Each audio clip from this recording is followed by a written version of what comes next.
Before there were plagues, before there were pyramids on a page in Sunday school, there was a promise. A promise, the biblical text says, that a group of slaves in Egypt would be delivered and brought into a land flowing with milk and honey. 3,400 years ago, give or take a century of scholarly argument, the book of Exodus says that promise was kept. A people walked out, a sea opened.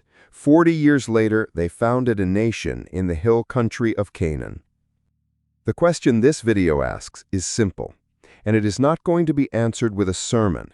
It is going to be answered with a trowel.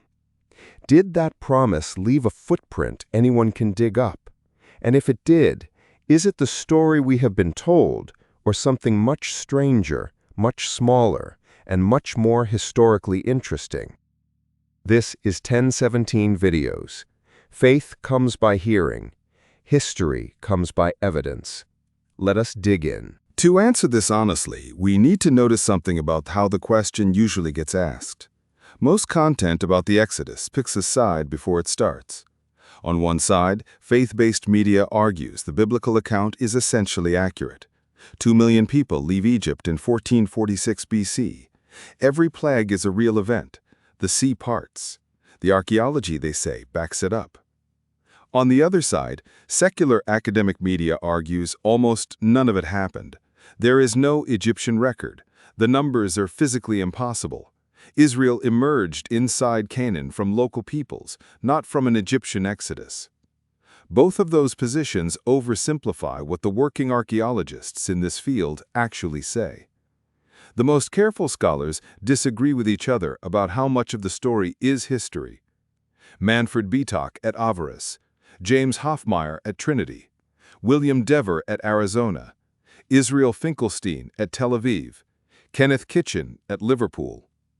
But almost none of them think it is entirely made up, and almost none of them think it happened at the scale the Bible describes. The interesting territory is between those two extremes. Start with Egypt. The biblical account is specific about the setting. Exodus chapter 1, verse 11 describes the Israelites as forced laborers, building treasure cities for Pharaoh, Pithom and Ramses, under Egyptian taskmasters. Chapter 5 adds the detail that they made bricks with straw and were later punished by having the straw taken away. If any of that has a historical core, the world we should find is a world where large numbers of Semitic-speaking people from Canaan, people related to the group who would later become Israel, are living in the eastern Nile Delta as a servile class, making bricks for Egyptian building projects. We find exactly that, repeatedly. The site is called Tel el-Daba today. In antiquity, it was Avaris. An Austrian archaeologist named Manfred Bietak has been excavating it since 1966, almost 60 years of continuous digging. What Bietak found is a large Asiatic neighborhood inside Egypt. Not a village of visiting merchants, a permanent quarter with distinctive architecture. Houses in the four-room architectural tradition. The tradition that shows up later in the Israelite hill country. Add the Brooklyn Papyrus. It is a household slave list from the 18th century BC. 95 names, and about 70% of them are Northwest Semitic. 2 of those names matter, Shiphrah and Menahem. Shiphrah is one of the names of the Hebrew midwives in Exodus chapter 1. Menahem later appears as a king of Israel. Then add the tomb of Vizier Rekhmire at Thebes. The wall paintings show Semitic laborers making mud bricks under Egyptian overseers, bricks with straw, the physical process the biblical account describes. That is not an artist's imagination. That is a documentary record. Then add the mud bricks themselves. Excavators at Avaris and at Pithom have pulled bricks out of the ground with straw fingerprints still embedded in the clay. Exodus chapter 5, verse 7. You shall no more give the people straw to make brick. Let them go and gather straw for themselves. That is the physical process, in the physical bricks, in the physical layers. None of this proves the Exodus. It proves the world the Exodus describes actually existed. Semites in the Delta, in a servile class, making bricks for Egyptian building projects, living in what the Bible calls Goshen. That is the setting. It is real. The archaeology is not in dispute here. Now, jump forward maybe 100 years, maybe 200, and look for Israel in Canaan. The earliest mention of Israel anywhere outside the Bible is on the Merneptah Stele. An Egyptian pharaoh named Merneptah carved it around 1207 BCE. It is a victory monument. He lists the peoples he defeated in a Canaanite campaign. On the very last line, in a group of 4 defeated peoples, he writes, "Israel is laid waste, its seed is not." 2 things about that line matter. First, Merneptah writes Israel with the determinative for a people, not a place. Every other name on the stele, Ashkelon, Gezer, Yanoim, uses the determinative for a city or region. Only Israel is written as a people group. Second, Israel is already big enough by 1207 BCE that a pharaoh mentions them by name in a boast, which means Israel as a recognizable people existed at least a generation earlier. Push back 1 generation, you are in the reign of Ramses II. Push back 2, you are in the century most maximalist scholars date the biblical Exodus. Then look at the Canaanite highlands themselves. Around 1200 BCE, archaeologists find an explosion of new settlements, small pillared farmhouses, built in the same 4-room architectural tradition that first appears in the Semitic quarter at Avaris. These are the earliest Israelite villages. They appear suddenly. They share cultural markers with the Semitic quarter at Avaris, and they are the archaeological signature of the people Merneptah is complaining about. So far, this looks like the case is closed. It is not. Because if you read the biblical text carefully, the story it tells is enormous. Exodus chapter 12, verses 37 and 38 gives a specific number. 600,000 fighting-age men leave Egypt, plus a mixed multitude of women, children, elders, and their livestock. Add those in, and you are looking at roughly 2 million people. 2 million people is more than the entire population of Egypt at the time. A group that size, walking through the Sinai for 40 years, would leave the largest archaeological signature in the ancient world. Campfires, pottery, latrines, graves, everywhere.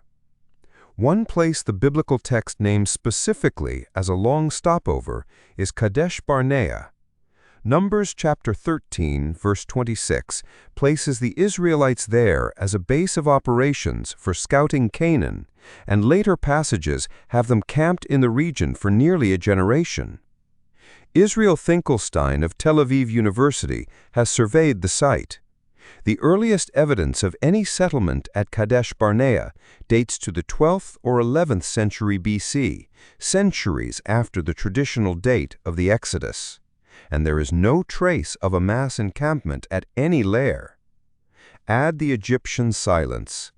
Egyptian scribes were compulsive record keepers. They logged tax receipts, workers' complaints, chariot losses, and border crossing reports. The papyrus record from the 19th and 20th dynasties is enormous, and no Egyptian source mentions the 10 plagues, the death of the firstborn, the drowning of a pharaoh's army, or a mass departure of 2 million slaves. Nothing. The mainstream position among academic Egyptologists is that a departure at that scale in the Ramesside period is not just unattested, it is physically impossible. There is one more piece of evidence a lot of viewers are going to be waiting for us to address. so let us address it directly. You may have heard that chariot wheels from Pharaoh's army have been found on the floor of the Red Sea, specifically the Gulf of Aqaba, near a beach called Nuweiba. This claim has circulated for almost 50 years. It is one of the most searched Exodus questions on the internet. Here is what is actually true about it. The claim traces to one man, an American amateur explorer named Ron Wyatt, who dove in the Gulf of Aqaba starting in 1978. Wyatt photographed coral formations he identified as chariot wheels, axles, and hubs. Over the following 2 decades, he claimed to have located Noah's Ark, the Ark of the Covenant, the real Mount Sinai, and several other biblical artifacts. He held no archaeological credentials. Not a single one of Wyatt's alleged Red Sea artifacts has ever been recovered, dated, and independently examined by a credentialed marine archaeologist. No wheel, no axle, no hub. In 50 years, 0 verified artifacts. Marine biologist Dr. Robert Carter, himself a Christian researcher, not a skeptic, has documented that several species of Red Sea coral naturally grow in disc and stalk formations that resemble a wheel on an axle to an untrained eye. That is the mainstream explanation for what Wyatt's photographs actually show. The point here is not to dismiss the question, it is to be honest about the answer. If verified Egyptian chariot remains are ever recovered from the Red Sea, cataloged and dated by a credentialed team, this channel will cover it the next day. But that has not happened yet. What we have from the Red Sea, at this moment, in 2026, is coral, photographs, and a story, not evidence. If you are going to take the archaeology seriously, you have to sit with that silence too. The archaeological record does not support 2 million people leaving Egypt in the Ramses period. It does not support Wyatt's chariot wheels. That does not mean nothing left. It means the number and the wheels are where the amplification began. And the honest work is figuring out what those claims were hiding. Step back from the dating argument for a moment, because it is easy to lose the forest for the trees. And there is more agreement here than the debate makes it sound. Whether you follow the faith audience reading or the strictly academic one, both camps, and every serious study since, agree on the same physical facts on the ground. 1. Semitic-speaking people were living in the eastern Nile Delta as a servile class in exactly the period the biblical account describes. That is not in dispute. Avaris is real. The Brooklyn Papyrus is real. The Rekhmire tomb painting is real. 2. A distinct people called Israel existed as a recognizable group in Canaan by 1207 BC. The Merneptah Stele settles that. Not as a place, not as a city, as a people. 3. Several of the most prominent names in the Exodus narrative, Moses, Aaron, Phinehas, Hophni, Merari, Hur, are Egyptian in origin, not Canaanite. That is a linguistic fact, and it is very hard to explain if the entire story was invented centuries later in Jerusalem. 4. The archaeological signature of the earliest Israelite highland villages, 4-room houses, small pillared farmsteads, matches the architectural tradition of the Semitic quarter at Avaris. 200 years apart, 600 miles apart. Same tradition. Those 4 facts are not in dispute between the maximalist camp and the minimalist camp. The disagreement is entirely about scale, and about which of those facts add up to a real exodus and which are coincidences. That is a real, unresolved, scholarly disagreement, but it is a disagreement about interpreting a well-attested set of findings, not a disagreement about whether the findings exist. So, was the whole thing invented? Most working archaeologists say no. The majority position in the field held by scholars including Avraham Faust, William Dever, Manfred Bietak, Kenneth Kitchen, and Richard Elliott Friedman, is that the Exodus narrative has a historical core, but a much smaller one than the biblical version suggests. A group of Semitic-speaking people, hundreds or maybe a few thousand, left Egypt in the Late Bronze Age. They carried a memory of oppression and escape. They joined a larger population already emerging in the Canaanite hills, and over centuries, that memory grew into a national origin story that expanded the group's size, dramatized the plagues, and made the escape mythic. This is often called the small group model. The evidence in its favor is subtle but real. Several key names in the Exodus story, Moses, Aaron, Phinehas, Hophni, Merari, Hur, are Egyptian names, not Semitic ones. If the whole story was invented centuries later in Jerusalem, those Egyptian names would have to be invented too. A more economical explanation is that a group actually did come out of Egypt, and those were the actual names of some of the actual leaders. The Exodus most likely happened, but as a small departure of a specific group, not as a national migration of millions.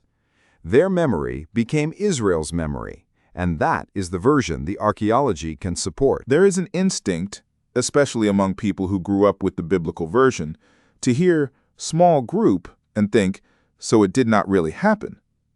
That instinct gets the history exactly backwards. Almost every founding story of an ancient civilization gets amplified over time. Rome tells itself it was founded by twin sons of a war god raised by a wolf. Athens tells itself Athena and Poseidon competed for it and Athena's olive tree won. These are not literal histories, but they are also not lies.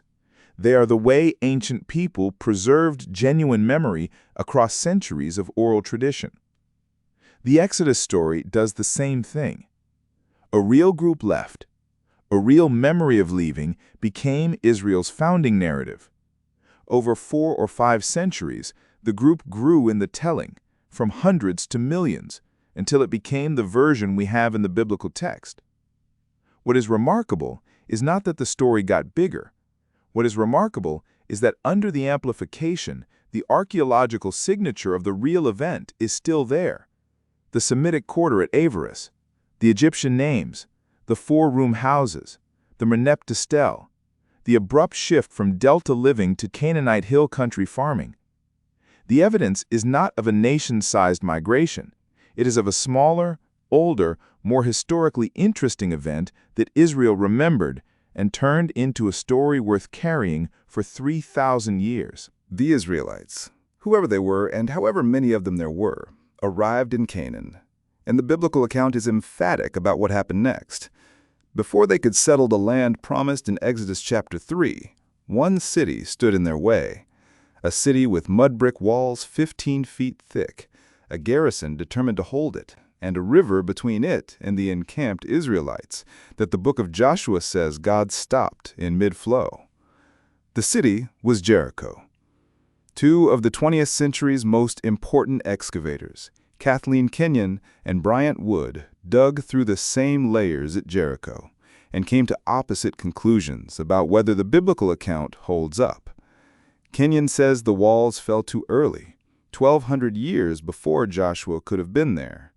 Wood says Kenyon was reading the pottery wrong and that the walls fell exactly when the book of Joshua says they did.